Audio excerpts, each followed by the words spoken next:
Right now, the Middle East is sitting on a razor's edge. U.S.-Iran tensions are spiking to levels we haven't seen in years. China is stepping in, Russia is watching closely, and a single fighter jet crash may have exposed something Iran desperately hoped the world wouldn't notice. This isn't just another headline. This could be the countdown to something much bigger. On February 19th, 2026, an Iranian Islamic Republic of Iran Air Force F-4 Phantom went down during a nighttime training mission near Hamadan province. The jet, a Vietnam-era McDonnell Douglas F-4 Phantom II, a relic from another era. Both pilots ejected, one survived. The instructor pilot in the front seat did not. Iran blamed mechanical failure, but the timing is what makes this different. This crash happened just as the region is bracing for possible U.S. military action. And when an Air Force loses an experienced instructor pilot during a night mission, it raises serious questions. Because night flying in mountainous terrain, in a 1960s jet, with limited spare parts, is not forgiving, not even a little. Then came the statement that changed everything. President Donald Trump reportedly gave Iran a 15-day deadline to agree to a nuclear deal or face possible U.S. military action. Iran's response? Facilities and assets would become legitimate targets if attacked. Iran's ambassador to the UN, Amir Saeed Iravani, sent a letter to Secretary General Antonio Guterres warning of catastrophic consequences. The message was clear. If one side strikes, this doesn't stay limited. Satellite images circulating online show increased U.S. deployments in Jordan, Saudi Arabia, and across the region.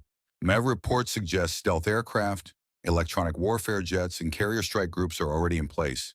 Among them, F-35 Lightning II, F-22 Raptor, F-15E Strike Eagle, EA-18G Growler.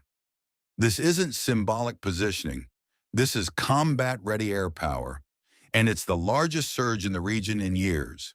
Then something even more interesting happened.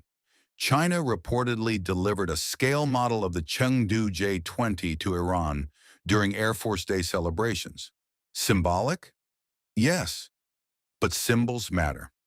At the same time, a Chinese satellite company released high-resolution imagery showing U.S. deployments around Iran. Is China directly entering the conflict?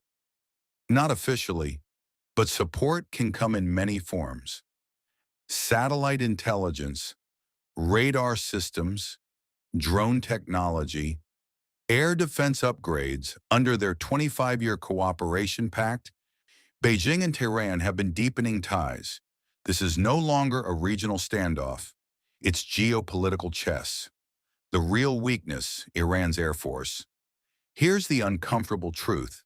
Iran's Air Force is aging.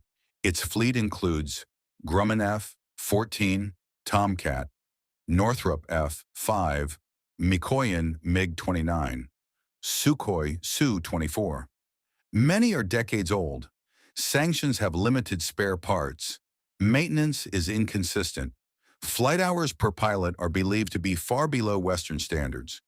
And when you don't fly consistently, complex skills fade quickly, especially at night. That F-4 crash may not just have been a tragedy, it may have been a warning. Iran knows it can't win a traditional air superiority fight, so it doesn't plan to. Instead, what it leans on: drone swarms like the Shahed series, ballistic missiles, proxy forces, fast boats in the Strait of Hormuz. This is asymmetric warfare. Overwhelm defenses, saturate targets, create chaos. The Islamic Revolutionary Guard Corps specializes in exactly that. And if conflict erupts, expect massive drone swarms aimed at naval groups and regional bases. Imagine this. A drone swarm heads toward U.S. naval assets in the Persian Gulf. F-15E Strike Eagle formations intercept. Using precision rockets and air-to-air missiles, they begin eliminating drones one by one. Then radar detects something unexpected. Mixed in with the drones are Iranian fighters, possibly F-4s or F-14, attempting to close distance under the radar clutter. That's when AMRAAM missiles launch. Stealth fighters push deeper. Electronic warfare jets jam radars. Precision-guided bombs target command bunkers and missile sites.